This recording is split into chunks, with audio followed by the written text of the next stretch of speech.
Mbote ndeko journaliste Hervé Matata, le communicateur résistant, il a décidé Nakati ya Tchangu.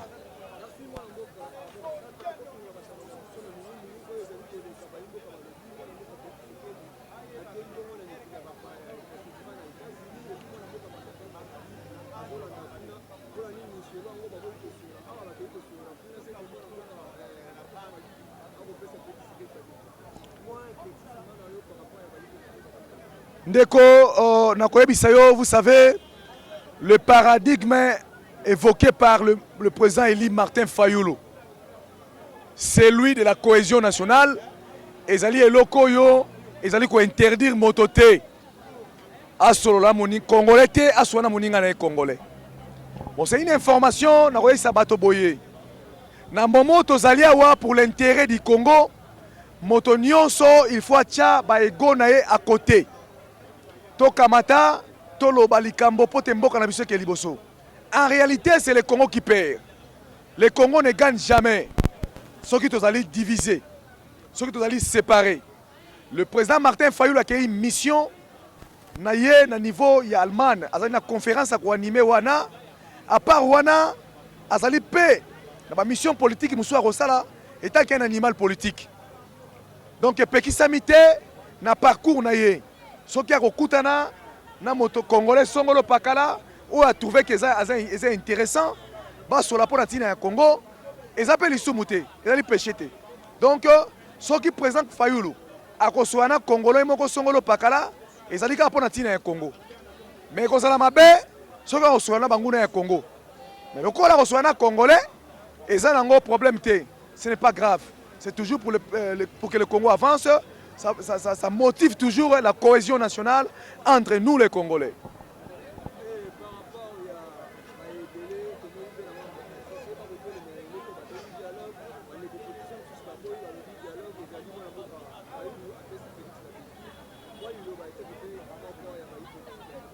Ndeko mwana mboka nazoka bato bakoloba beki wana beki nani réellement apesi Tshisekedi babeki. C'est Katumbi. Toyaki na kati ya Lamuka. Toyaki na kati ya Lamuka. Tozali ko bunda bitumba ya ko bunda pona mise en place ya seni ya Moyibi. Tango ba préparer biso kadima, biso ba Lamuka toboyaki. C'est à ce moment-là, mais moment crucial, que Katumbi nous avait trahi. Katumbi nous a trahi à Kota na union sacrée. Ezali ko pesa babeki te. Tango akimaki Lamuka. Tango akimaki quand ya peuple. Et alaki ko pesa babeki na Tshisekedi te. Bakei menala. Ba koti na gouvernement ba lié na kati ya sani moko na Tshisekedi. Ba silisi ko lia ba lemboli na sani. Sima bamoni ke tina na bango ezali soute ba yé ko bima na opposition comme qui dirait que toye pa na yo Fayoulou na opposition, yo ne sentir no opposition, yamba biso batela biso toke na katolia pa na yo et pour Fayoulou mona ka bango bongo e bango ba ko kosa na balata ka kombo opposition na sima ya Martin Fayoulou. Moïse moto aliboso apesa ki babeki. Moto ami bala pesi babeki e ali ba Kabila. Bato ya Kabila tango baboyi ko s'allier na idée ya Martin Fayoulou lobi qu'il faut tout ça la audit ya fichier électoral. Bango ba préféré pas à libanda ba ki élection te. Ba lié za candidat moko te. Oui, na départ, biso so na idée ya candidat. Mais tant que tu as un jeu stratégiquement tu comprendre que tu rotika mboka na maboka ya banguna. Tu lobi que to revenir. Mais bande ko Kabila batika ki libanda. Baboy koya ko la que élection ezali mabe. Ba pesa ki ba bekite na Tshisekedi. Bande konanga makambo abeki ozolo bawana ezalité. La constitution établit déjà le nombre de mandats pour le président de la République. Constitution et lobby nabiso que le mandat du président de la République est allé une seule fois renouvelable et siliwana. Troisième mandat réalité. Bako pesa Tshisekedi beki pour ça la mandat nini. Mandat nini ya sala. Batika makambo wana ya makambo abeki te. Le pays est menacé. L'insécurité partout en République démocratique du Congo. Rwanda komisa Congo lokola esika kotoka ka bomengo. Akomaka premier pays producteur ya coltan. Esika ya kobomaka ba Congolais kozwa bomengo na Congo na makila ya bandeko na biso. Rwanda a infiltré biso. L'Ouganda n'en parlons pas. Burundi, bamboka nyonso ya Kinyarwanda wana. Ba infiltré biso na kati ya mboka na biso. Le pays, l'intégrité territoriale n'est pas contrôlée. Congo est comme le forêt. Donc, Motonio, ça n'a pas ça au Maniama, Simi Mandouki à Koti, Abomi Maniama Ibi, Abimi Akei. C'est ça le Congo. Tolingi Tozongi, ça Congo fort. Lokola, Natango, la deuxième république, au Rwanda, Abane au Korabisote. Donc, il y a Liboso Yangoana. Yami Balé. Bato bakoyiba mbongo mboka bazo rester impuni. Nicolas Kazadi ebele ya ba millions yo ayibi wana ati yango wapi ye moko te Tony Mwaba baza ebele. Mais gestion de la République problème wana faut résoudre yango. Deuxième chose, problème ya droit de l'homme bako boma Congolais lokola mokomboso na zamba bakoti na boloko moto aza déjà puni condamné na kati ya prison ba bare. Est-ce que les droits de l'homme sont respectés dans le Congo? C'est cette question-là. Quels sont les garde-fous? Trochapo, droits de l'homme, il y a Congolais, et ça l'a respecté. Congolais, ça s'est retrouvé comme Congolais dans le Congo, il droit à la liberté, il y a limite. Troisième problème, il y a Makambo et illégitimité. Makambo, on a Chadar à lobby. Mais ceux qui Kabila Zobo, mais tant que Chadar à lobby, les mots de tous les problèmes dans le Congo, ils ont illégitimité. Il faisait allusion à quoi? Il faisait allusion à quoi? Parce que la question de légitimité, Martin Fayulu déjà abordé en haut. Alors, le troisième volet, la troisième question, troisième problème à résoudre, c'est de chercher à résoudre ces problèmes de légitimité. Oui, Banda na Congo, Banda 1960, il y a comment ça problème? Mais Chadar a dit la croix. A dit Jean-Pierre Lacroix. A dit que non, et ça a problème de légitimité. Mais Chadar, il a pouvoir à Fayulu, il si tu sais qu'il dit. Bazali ko entretenir illégitimité de konangai to la mayele to la bato ba Congolais ba bazoba te to la mayele problème oyo Fayulu abeleli motuna abeleli ba Congolais nyonso basangana et ali problème ya mabele un problème national conflit ya Kabila na Tshisekedi etali bisote ba kende rosola ngona chambre bisika ba pesa na ki pouvoir etali Congolais et ko résoudre problème ya Congolais le remonter. Conflit à Tshisekedi na Katumbi etali bisote etali Congolais eloko moko te eloko etali Congolais c'est le problème ya mabele ya Congo et ça problème ya mabele ya Congo et le problème ya ba Congolais c'est d'où l'importance ya kovanda likolo ya mesa to lobela makambo wana poto trouver solution. Congo ezaka ya biso moko te tokotikela ngo bayiba koya na sima richesse bazali ko piller. Vous savez en matière de développement durable il est prévu que biso ba génération présente, génération présente, ko kambalelo, to bate la paix richesse ressources, to banza pe bande ko na biso ba koya na sima. Bana na biso ba koko na biso ba kokololo na biso ba koya na sima. So ki to sali makambo na te, il y a question ya développement durable et kozala mal entamé puis population ko na sima ba ko souffrir. Le peuple ba koya na sima ba compatriotes ba koya na sima na biso ba ko souffrir. Voilà l'importance ya cohésion nationale de Konanga. Et Ali Makambo Abekite, Kabila yemo kwa salisi trois dialogues. Trois dialogues awa, nakati ya Congo. Ezaki mabe, quand tu appelles les Congolais, natangu ezaki normal, ezaki babekite. Natangu ezaki normal, tango ça ba dialogue wana ezaki babekite. Mais les lobo ekomi beki. Ekoma beki ya nini? Beki ya nini nde Konanga? Eza Makambo Abekite, ezali Makambo ya mabele. Entre Congolais. Lorsque les Congolais sont divisés, ça profite aux ennemis du peuple. Ba Rwandais, ba Ougandais, ba Burundi, ba pays nyonso EAC wana ba bakaki Rwanda wana. Et ça na profit na bango parce que bango ba tuvaka Congo comme espace vital ndeko na ngai. Voilà oyo ezali makambo ya cohésion nationale. Bandeko nyonso ba marché lobby. Donc bandeko la société civile bazaki na marche pour na soutenir bandeko bana boloko. Et ali malamo ko soutenir. Mais le seul moyen, l'endroit propice, autre conseiller bango, ils ont dit table. na table ndeto ko aborder question ya décrispation, ba mesure de décrispation politique. Tous les prisonniers politiques bakobima libanda. Oyo azana bakangi injustement à libanda. Ce sont des questions abordées. Lorsque nazoyoka Kabila azoloba ke tokoyate bato Kabila bazoloba ke tokozeyate eza babeki. Lorsque nazoyoka ke bato Katumbi bazoloba ke bakoyate ensemble beke koyate. Ndeko nanga, c'est par là j'ai conclu maintenant que le début du dialogue, le dialogue est important.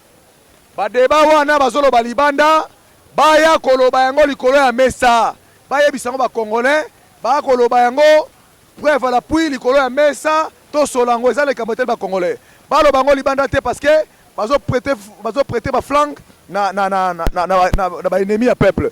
To lo bango likolo ya mesa. Les assises de Kinshasa doivent avoir les photo sala ngona kata Kinshasa wa to lo belango entre nous les Congolais. Donc moto tomboka te, dialogue eza manduki te, dialogue eza mbelité.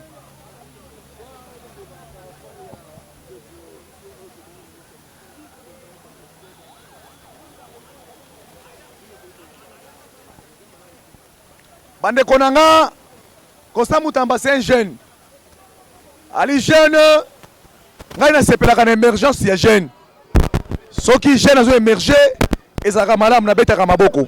Mais na komi komona akomi kotombe na ba mesure populiste.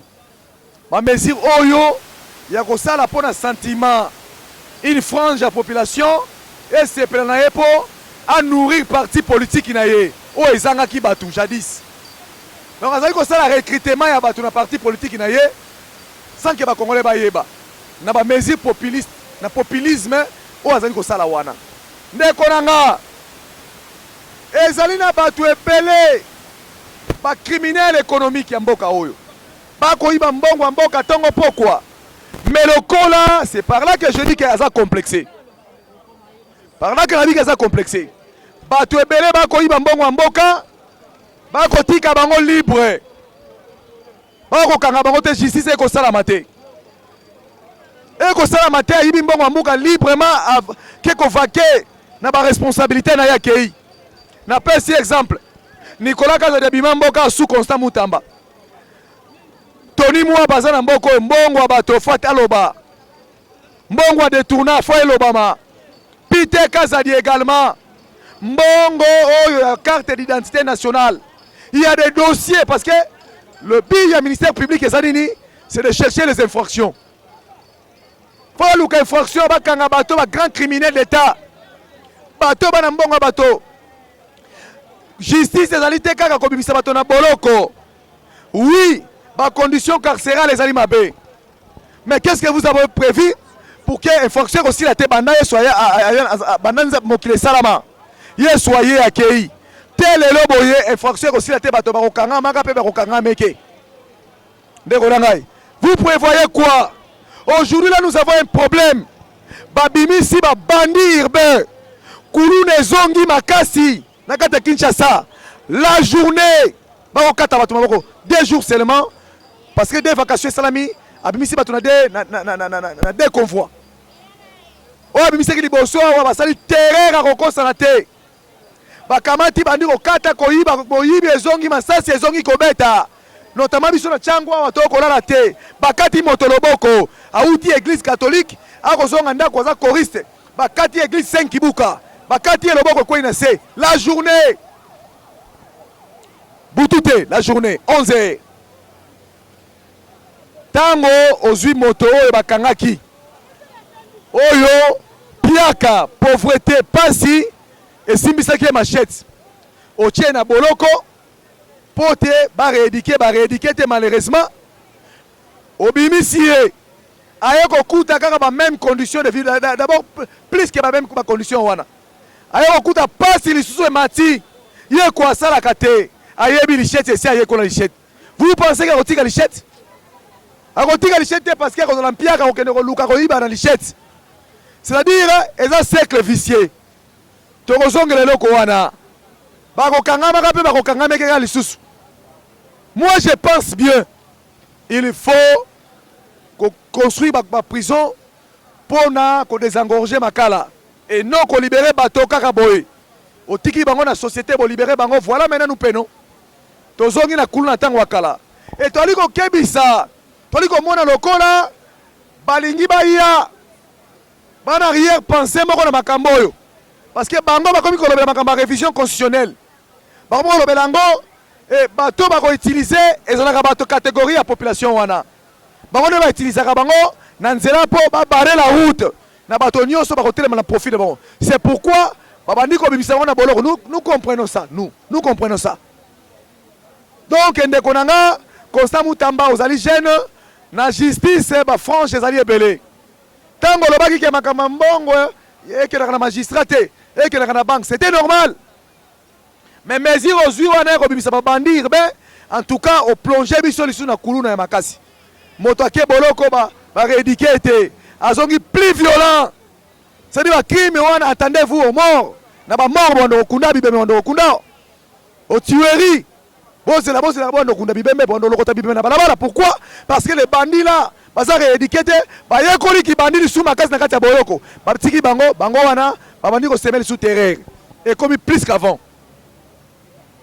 Ndeko nanga naningi na aborder question oyo toyoki bandeko ba kolobelaka makambo ya modification constitutionnelle soki pe réforme constitutionnelle soki pe nini yango bazo benga ngo na ndenge solingi soki changement pe constitutionnel bakandi kolobela yango ndeko nanga toyi ko isa bandeko boye et ali mabete question wana et ali nango malamu mais tokoloba na bango que ce n'est pas l'occasion il y a qu'on changer. Nous parlons de la cohésion nationale. Changement wana sambo yokani eko zalate eko simbate mabele za kobeba to bongisa likambo mabele mais tango yo bandi kolobela makambo mandat chef de l'état olobela ngona kata constitution moto lingo changer mandat wana akokamba na mabele akobeba boye ndeko na ngai mboke si bebi boye allez to bakisaka mandat ole to luka to bongisa makambo ya mabele o to kotikela bana na biso bobandi ko yela biso distraction ya makambo ko changer constitution. En tout cas bokokuta na peuple to ali ko yebisa bande kwa IDPS babunga date ya le 19 janvier 2015 te babunga yango te à chaque fois bakozwaka idée ya ko changer constitution baye baka mokolo wana babanza parce qu'on était tous dans la rue. Moi j'ai même fait la prison de Makala le 19 janvier 2015. La sala yango likolo ana non à ma constitution. Ne touchez pas à ma constitution. Ndeko nanga yango to isabango ce n'est plus le temps. Na laps de temps manato bandi ane oyo bato bakufi ebele. Et ali mana monte ko tangisaka makilaka ya ba congolais na biloko ba intérêt politicien. To luka makambo oyo eza fondamental. Ba question oyo eko aider mboka eko poussa mboka ke liboso. Et non to luka ba résolution moko boye pour na ba intérêt ya ba politicien. Aou mena na pouvoir s'éterniser. Et dans un sens te to bongisa mboka na biso pour ezali seul héritage nzamba pesa biso. Merci.